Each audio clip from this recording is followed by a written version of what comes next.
A good catheter must be smooth, both inside and out, boilable, and durable. Two special features of importance are the round-edged or velvet eye, now universally employed, and the funnel end, which is universally employed in Europe and conspicuously neglected by American manufacturers. Soft rubber catheters. These commend themselves for general use by their flexibility. Of all urethral instruments, they can be passed the most gently. The choice of sizes lies between 15 and 20 French. An instrument larger than the latter size is unnecessary, while most instruments of the former size have so small a caliber that they transmit fluids very slowly and are obstructed by even a small amount of viscid pus or blood clot. Yet these smaller instruments pass more comfortably through a sensitive urethra. Figure 7, woven olivary catheters. Figure 8, double-elbowed catheter. Woven olivary catheters, figure 7.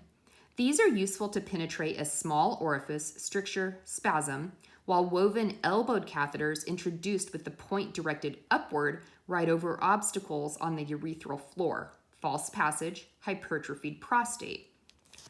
Woven double-elbowed catheters, figure 8, right over certain prostatic obstacles, which the single-elbowed instruments will not surmount. Woven olive-tipped elbowed catheters, figure 7, combine the advantages of the olivary and elbowed instruments and are more generally useful than either. But sometimes a spasmodic or congested urethra admits a blunt instrument more readily than an olive-tipped one, just as occasionally a straight instrument may pass where an elbowed one will not.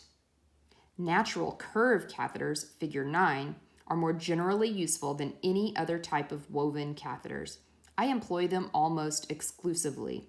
Since woven instruments have a relatively larger caliber than soft rubber ones, they may be employed in rather small size, 15 to 17 French, and one should possess very small woven instruments, 10 French, to pass a tight stricture or a greatly congested prostate. Figure 9, natural curve catheter. Figure 10, Guion obturator.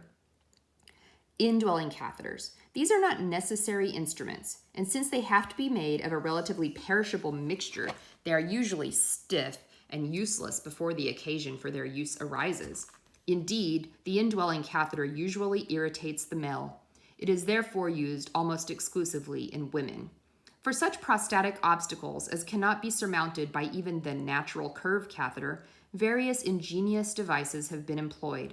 The silver catheter with a long prostatic curve is a dangerous instrument in inexpert hands, which may rarely be passed with safety, even by an expert, more than once or twice in a given case.